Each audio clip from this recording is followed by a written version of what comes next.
మన ప్రభువైన యేసుక్రీస్తు నామములో అందరికీ నా వందనాలండి. ఈరోజు దేవుని మాటలు కీర్తనల గ్రంథము 104వ అధ్యాయము 4వ వచనము. వాయువులను తనకు దూతలుగాను అగ్ని జ్వాలలను తనకు పరిచారకులుగాను ఆయన చేసుకొని ఉన్నాడు. ప్రియ దేవుని బిడ్డలారా, ప్రభు మాట నీవు గమనించినట్లయితే ఆయన ప్రతి దానిని ఒక పని కోసం చేసుకొని ఉంటున్నాడు.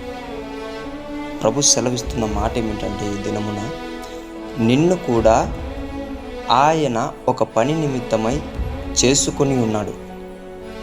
ప్రియ దేవుని బిడ్డలారా, నీ జీవితానికి అర్థం ఏంటి అని అడిగితే నీ సమాధానం నాకే తెలియదు, ఏమో తెలియదు, ఇలాంటి మాటలే తప్ప నా జీవితానికి ఇది అర్థం అనే చెప్పే మనిషి ఉన్నాడో లేడో మీ ఆత్మకే తెలియాలి, మీ ప్రాణంకే తెలియాలి, నీకే తెలియాలి.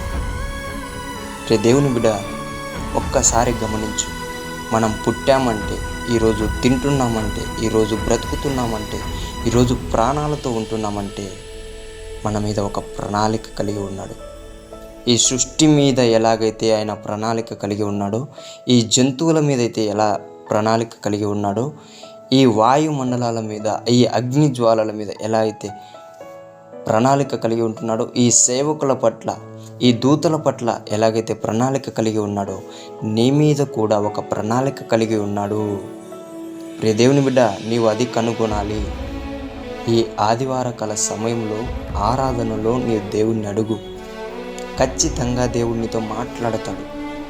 ఈ పని నిమిత్తం నియమించబడ్డావు అని గనక నీతో దేవుడు చెప్పి ఆ పనిలో గనక నీవు ముందడుగు వేయగలిగితే ఖచ్చితంగా నీ జీవితానికి అర్థం దొరుకుతుంది.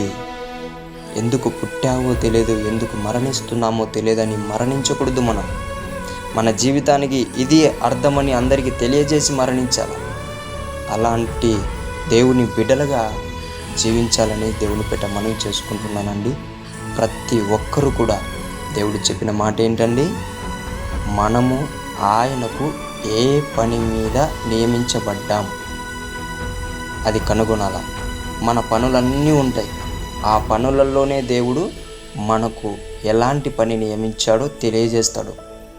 నువ్వు చేస్తున్న పని వదిలిపెట్టమని చెప్పడు దేవుడు, కానీ దేవుడు నియమించింది ఎందుకు అనేది చెప్తాడు.